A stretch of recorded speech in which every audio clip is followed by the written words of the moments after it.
You must have been on the receiving end of some terrible refereeing decisions, Ali Jr. You take a look at the game against Las Palmas. Two really stood out. The penalty just seemed nonsensical, and there was no punishment, of course, for the goalkeeper handling outside the box. Does that motivate you more going into these sort of games? Because there are, of course, these conspiracy theories that La Liga wants a league title race, therefore the referees are doing this. Obviously, we're not going to entertain that idea. But within the locker room, does it kind of give you that extra motivation? Maybe, but what I do think inside that locker room now, there is a sense of nerves that wasn't there maybe even a couple of weeks ago.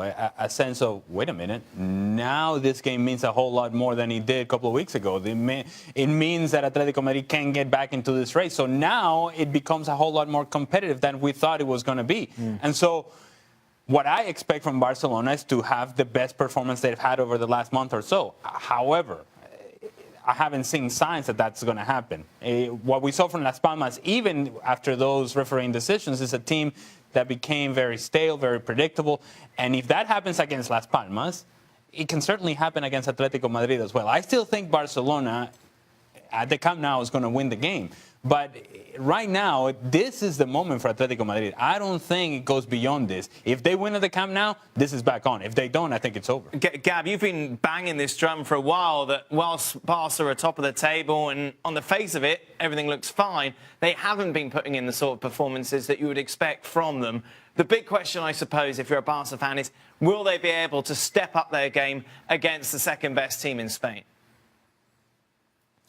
Yeah, and I think this is going to be a really big test. I mean, I'd say in the last months, look, if they play the way they played against Girona, then it's no problem. That was one of their best performances that we've seen, certainly in the new year. If they play the way they did against Las Palmas, if it's the way they played against Chelsea, both away games, both tough places to go, don't forget Las Palmas, then it could be tougher.